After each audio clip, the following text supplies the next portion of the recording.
مالیې وزارت سږکال 208 میلیارده افغانۍ عواید راټول کړي. د افغانستان د مالیې وزارت چارواکي وایي روان کال تر دې دمه 208 میلیارده افغانۍ عواید راټول کړي دي. یاد وزارت زیاتوي سږنی مالی کال د تیر کال په پرتله 10% زیات عواید راټول کړي دي.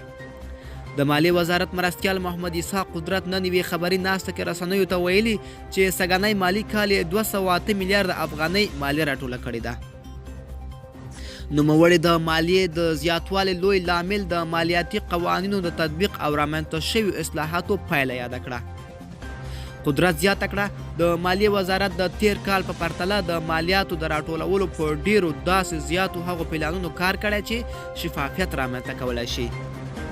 د مالیې وزارت چارواکي وایي چې په تیر لمریز کال کې 109 میلیارده افغانۍ مالیه راټوله کړې وه.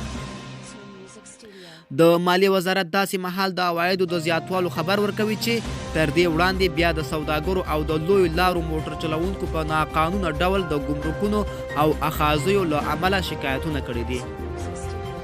خو بل لوري ته د مالیې وزارت بیا د خبر ردوي او وایي که دا ډول ستونزې شتون ولري نو دوی به یې مخه ونیسي. بل لور ته د افغانستان د سوداګرۍ او پانګونې خونې د مرستیال محمد یونس مومند چې په یاد کنفرانس کې یې ګډون کړی و د مالیاتو د راټولولو د بهیر پر اسانه کولو یې ټینګار وکړ. مومند زیاته کړه موږ غواړو د افغانستان ټول وګړي مالیه ورکړي خو ډیر کله د مالیاتو د ورکړې پروسه دومره پیچلې شي چې له خلکو څخه د مالیاتو د ورکولو لار ورکه شي. زموږ غوښتنه دا ده چې د مالیاتو د ورکړې پروسه اسانه شي. د سوداګرۍ او پانګوالۍ خونه ټینګار کوي چې باید په لویو سوداګریزو لارو کې د سوداګرو ستونزې لکه د ویزې ګمرک حل شي څو د دغې خونې د مسؤلینو په وینا په دې سره د راتلونکو کلونو کې د دولت عواید نور هم لوړ شي.